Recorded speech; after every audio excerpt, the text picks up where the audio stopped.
Radhe Radhe everyone. आज की video में हम जानेंगे अनंत चौदस का व्रत कैसे किया जाता है, इसकी पूजा विधि किस प्रकार होती है और ये व्रत करने से क्या फल प्राप्त होता है।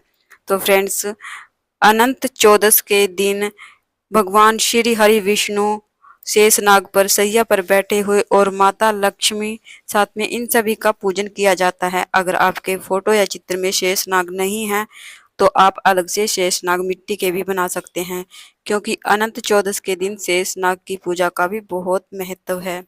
तो पूजा विधि किस प्रकार है, तो चलिए देखते हैं। सबसे पहले उस जगह को हम अच्छे से साफ कर लेंगे जहां पर हम चौकी लगाएंगे। आप ये पूजा मंदिर में भी कर सकते हैं। उसके बाद मैंने चौकी पर लाल या पीले रंग का कपड़ा आप बिछा सकते हैं।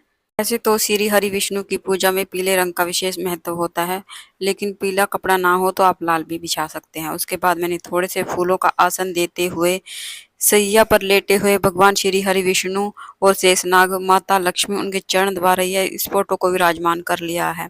मैंने पहले भी बताया है, अगर शेषनाग नहीं है फोटो में तो आप मिट्टी से बनाकर उनका पूजन कर सकते हैं। उसके बाद सुपारी के रूप में थोड़े से फूलों का आसन देते हुए मैंने गणेश भगवान को चौकी पर विराजमान कर लिया है। उसके बाद हम भाव स्वरूप जल के छींटे देते हुए सभी को स्नान कराएंगे। उसके बाद हम वस्त्र स्वरूप कलावा समर्पित करेंगे, जनेऊ समर्पित करेंगे श्री हरि विष्णु को, और माता को हम लाल रंग की चुनरी समर्पित करेंगे। जो नवरात्रि पूजा में छोटी छोटी लाल चुन्नी आती है, वो बस वही चुनरी मैंने ली है। उसके बाद भगवान गणेश को भी हम जनेऊ समर्पित करेंगे, दीप प्रज्वलित करेंगे। उसके बाद हम सभी को चंदन से तिलक करेंगे। श्री हरि विष्णु को पीला चंदन बहुत अधिक प्रिय है, तो पीले चंदन से हम सभी को तिलक कर देंगे। शेषनाग को भी हम तिलक कर देंगे, दिए का पूजन कर देंगे, गणेश भगवान को तिलक करेंगे। उसके बाद माता लक्ष्मी को, गणेश को, दिए को हम रोली से तिलक करेंगे।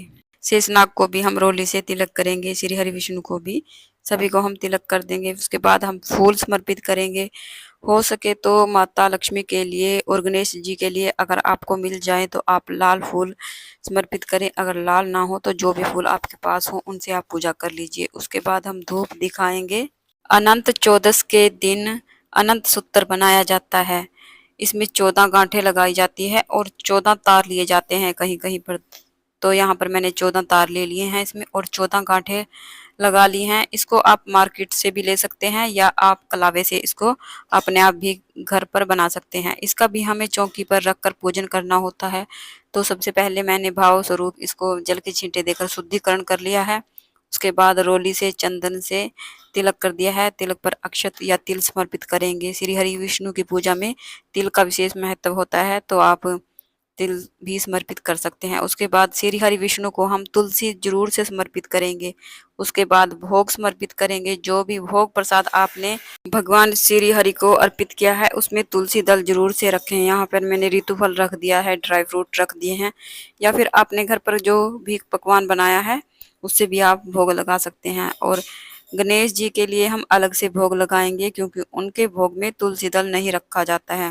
भोग हमारा तभी पूर्ण माना जाता है जब हम जल समर्पित करेंगे। तो भोग मैंने समर्पित कर दिया। उसके बाद हम जल समर्पित करेंगे। उसके बाद हाथ जोड़कर हम सभी से भोग ग्रहण करने के लिए प्रार्थना करेंगे। और माता लक्ष्मी के लिए हम श्रृंगार की सामग्री समर्पित करेंगे। हो सके तो आप इस दिन 16 श्रृंगार समर्पित करें। अगर 16 ना हो तो 2 चीजें जरूर से समर्पित करें। उसके बाद हम दक्षिणा रखेंगे। दक्षिणा पूजा में रही कमियों को पूरा करती है, तो यथासंभव हम दक्षिणा रखेंगे। उसके बाद यहीं पर चौकी पर बैठकर हम व्रत कथा सुनेंगे। अगर आपने व्रत किया है तो कथा सुनना अनिवार्य है। तो हाथ में फूल या तिल लेकर और साथ में एक जल का लोटा लेकर हम अनंत चौदस की कथा सुनेंगे। कथा का वीडियो आपको अलग से चैनल पर मिल जाएगा। अगर यहाँ पर कथा कहेंगे तो वीडियो ज़्यादा लंबा हो जाएगा। जो फूल हमारे हाथ में है उसको हम श्री हरि के चरणों में समर्पित कर देंगे। उसके बाद हम आरती करेंगे। बहुत ही प्रेम पूर्वक हमें आरती करनी है। सबसे पहले हम गणेश जी की आरती करेंगे। उसके बाद हम श्री हरि विष्णु की, माता लक्ष्मी की आरती करेंगे। और देखिए, आरती आपको या तो 2 आरतियां करनी है या फिर 5 आरतियां करनी है, वो आप देख लीजिएगा।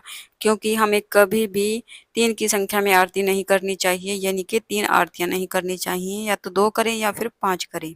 शेषनाग की भी हमें आरती करनी है। अगर आपको आरती नहीं आती तो दिए को क्लॉकवाइज 5 या 7 बार घुमाकर इसको भी आरती का ही स्वरूप माना जाता है।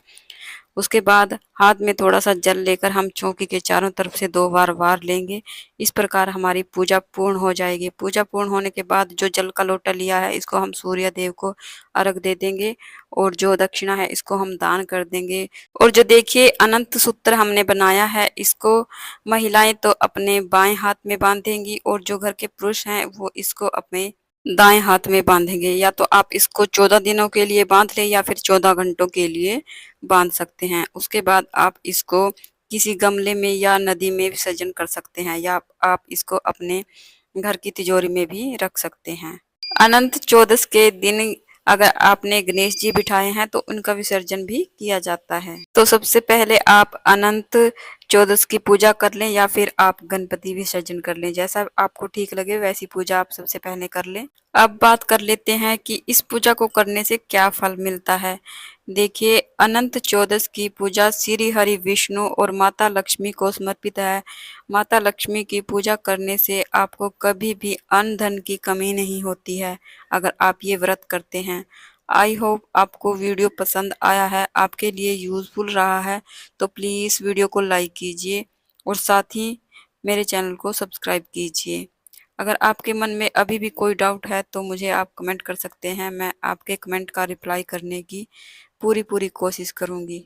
और कमेंट में माता लक्ष्मी और विष्णु भगवान की जय ज़रूर से लिखें। तो फिर मिलते हैं एक और नई वीडियो में। तब तक के लिए जय माता लक्ष्मी।